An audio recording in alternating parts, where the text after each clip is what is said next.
중국의 반려동물 시장은 6년 사이에 4배 이상의 성장을 조에티스 제품은 120개가 넘는 국가에 판매되고 있고요. 포춘 500대 기업 안에 합류를 했고요.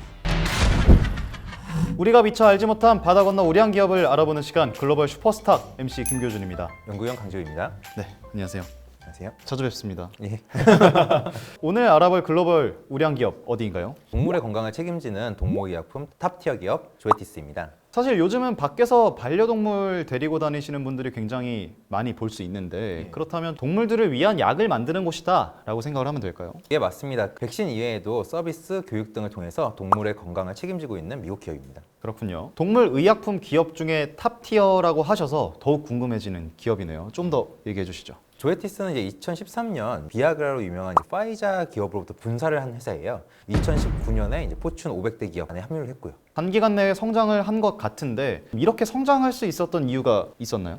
회사의 이제 비전을 살펴보시면 동물의 건강을 이제 리이미징해서 혁신적인 제품과 시장 성장의 시너지를 통해서 성장을 했고, 고객 경험의 강화, 디지털과 데이터 분석, 그리고 높은 성과 등의 시너지를 통해서 성장을 했습니다. 그렇다면 그만큼 매출도 좋은 성과를 보였겠네요. 2019년 기준으로 해서 62.6억 달러, 동물의약품 기업 중에서는 글로벌 선두주자의 모습을 보여주고 있었죠. 네, 지금까지 동사에 대한 간단한 얘기를 나눠봤는데 조에티스, 제가 알기로는 이 조에틱이라는 단어가 생명과 관련된 이런 뜻으로 알고 있는데 좀 브랜드명이랑 관련이 있겠네요. 굉장히 스마트하신데요. 동물원의 주 있잖아요. 그리고 동물학, 줄러지기. 여기서 이제 기호 두 앞글자를 따왔고, 앞서 말씀하신 것처럼 조에틱과 같이 이 글자들을 조합해서 만든 이름이고요. 인간의 삶을 지탱하는 동물들을 키우고 보살피는 전 세계 수의사와 축산업자들을 지원하는 기업입니다. 굉장히 긍정적인 의미를 지니고 있는 기업이네요. 이 조에티스라는 기업에 관해서 많은 분들이 모르실 수도 있을 것 같은데 팔리는 규모가 어느 정도라고 보면 될까요? 조에티스 제품은 120개가 넘는 국가에 판매되고 있고요. 신흥시장과 개발도상국에서도 성장을 하고 있습니다. 뿐만 아니라 65년에 걸쳐서 동물 건강 관련 사업을 진행 중에 있으며 300개 이상의 제품 라인으로 이루어진 다양한 포트폴리오도 가지고 있죠.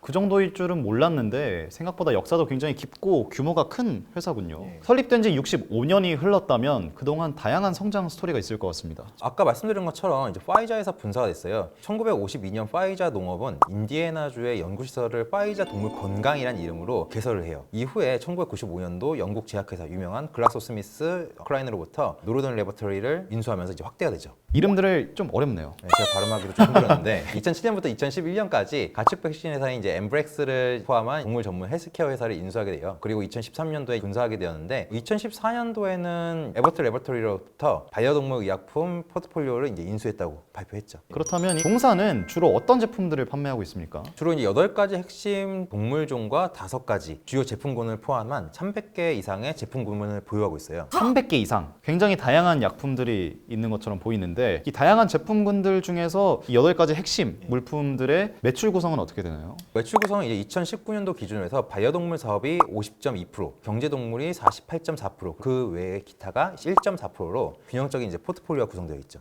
구독, 좋아요, 알림 설정은 사랑입니다.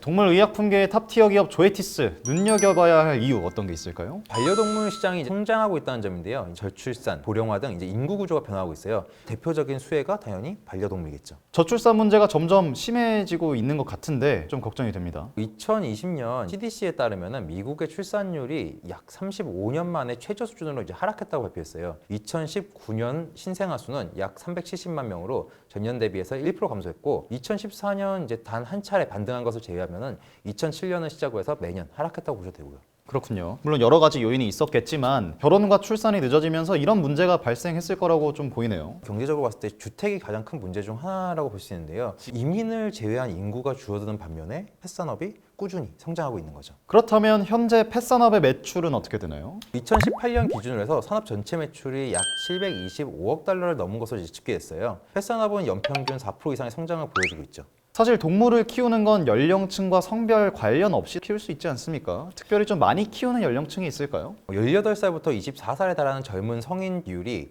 2010년 44%에서 2017년 53%로 증가를 했어요. 결혼 연령이 늦어지고 있다는 점과 인구 구성 변화를 감안했을 때 펫산업이 이제 꾸준히 성장할 것으로 보이는 거죠. 젊은 층이 많이 키우고 있는데 이 연령층의 결혼 연령도 늦어지고 있다는 점에서 이 사업이 더욱더 성장할 수 있다라고 보는 거군요. 네, 그리고 스테이티스타에서 따르면은 2002년에서 2018년 글로벌 동물 건강 시장을 예측을 했는데 110억 달러에서 330억 달러 약 3배 정도 성장할 것으로 이제 보고 있죠. 그리고 또 제가 기사를 통해서 본 적이 있는데 코로나19 이슈로 인해서 집에 있는 시간이 좀 더 많아지다 보니까 이번 기회에 반려동물을 키우고자 하는 분들도 좀 계시고 또 함께 있는 시간이 많아졌다는 거를 봤을 때 이 부분들도 좀 크게 작용을 했다라고 볼 수 있겠군요. 굉장히 예리하신데요. 예. 반려동물에 대한 이제 소비가 증가할 것으로 예상이 돼요. 반려동물 시장이 이제 성장한다는 것을 감안했을 때 반려동물 헬스케어 산업 역시도 이제 성장을 할 거고 그 중에서도 이제 조에티스가 글로벌 선도 기업으로서 이제 수혜를 볼 것으로 예상이 되는 거죠. 반려동물 시장의 확장으로 더욱 수혜를 받게 될 것으로 예상이 되고 있는 이 조에티스 또 다른 투자 포인트들이 있을까요? 이머징 국가들에게 조금 집중을 할 필요가 있다라고 좀 보고 있어요. 그러니까 이머징 국가라고 말씀을 하신다면 경제 성장과 산업화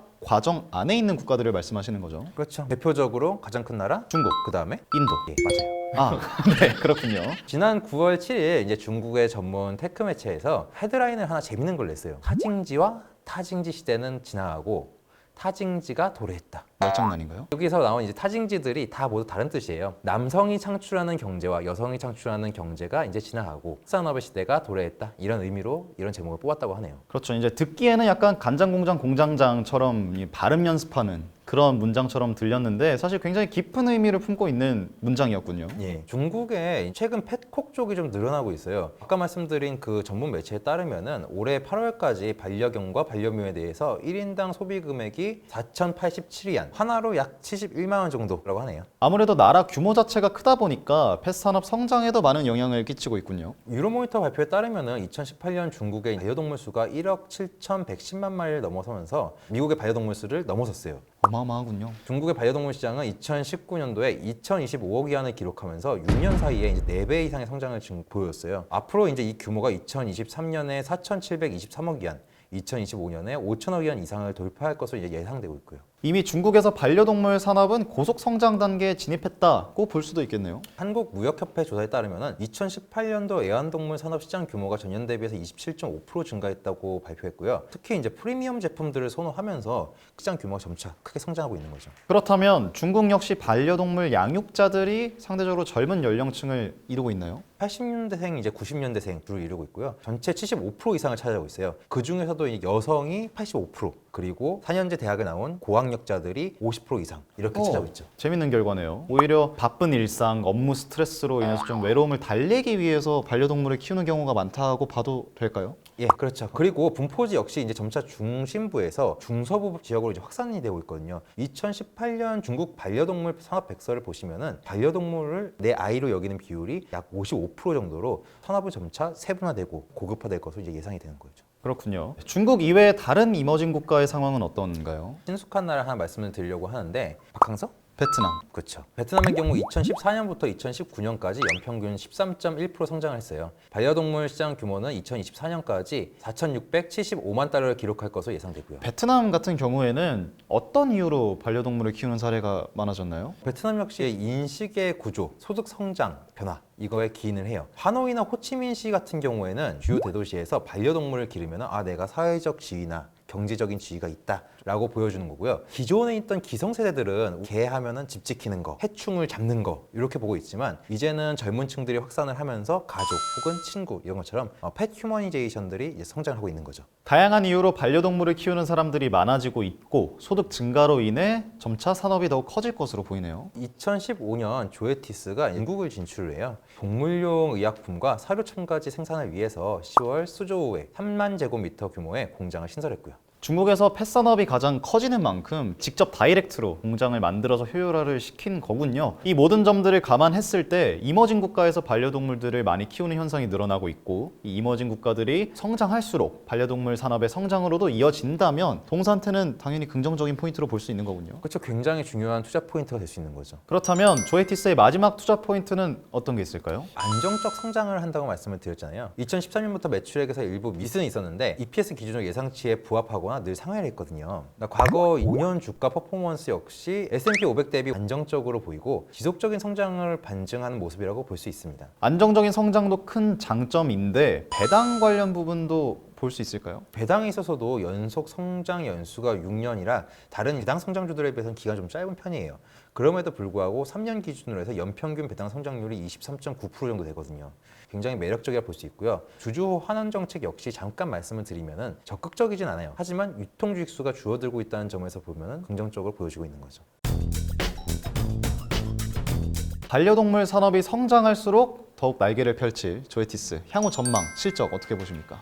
2020년 2분기 실적 발표에서 매출액 15.5억 달러로 전년 동기 대비해서 플랫한 수치였어요. 예상치 13.5억 달러를 상회했는데 논갭 기준으로 해서 EPS는 0.89달러로 예상치 0.25달러 크게 상회했습니다. 코로나19 이슈에도 불구하고 견조한 실적으로 시장의 좀 불안감을 해소할 수 있었겠군요. 예, 이 부분은 경제동물 부분의 매출이 감소했음에도 불구하고 반려동물 사업 부분이 이제 13% 강한 분기 성장을 하면서 경제동물의 부진을 만회할 수 있었죠. 그리고 앞에 말씀하셨듯이 중국의 반려동물 산업 성장도 실적에 영향을 미쳤겠군요. 중국은 19% 실적 성장을 하면서 동사의 실적에 좋은 영향을 미쳤어요. 그리고 신제품 구충제인 신파리카 트리오의 성공적 출시 역시 긍정적으로 보여지고 있어요. 코로나라는 악조건 속에서도 지금 수준이라면 전체 매출의 5에서 10% 수준을 예상하고 있고요. 이 또한 성장에 기여할 수 있는 좋은 모멘텀이 될 것이라고 발표했죠.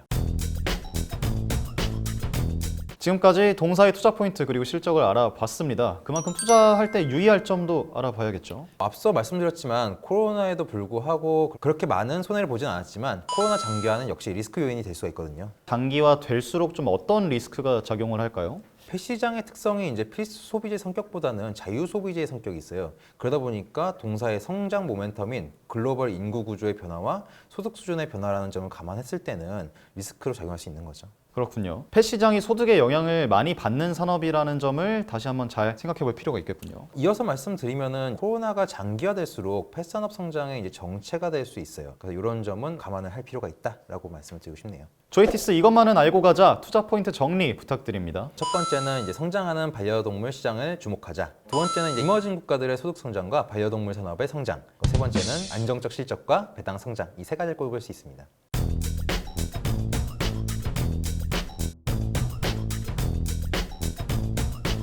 그럼 오늘의 기업 조에티스 마지막으로 5글자로 정리한다면 동물 사랑꾼.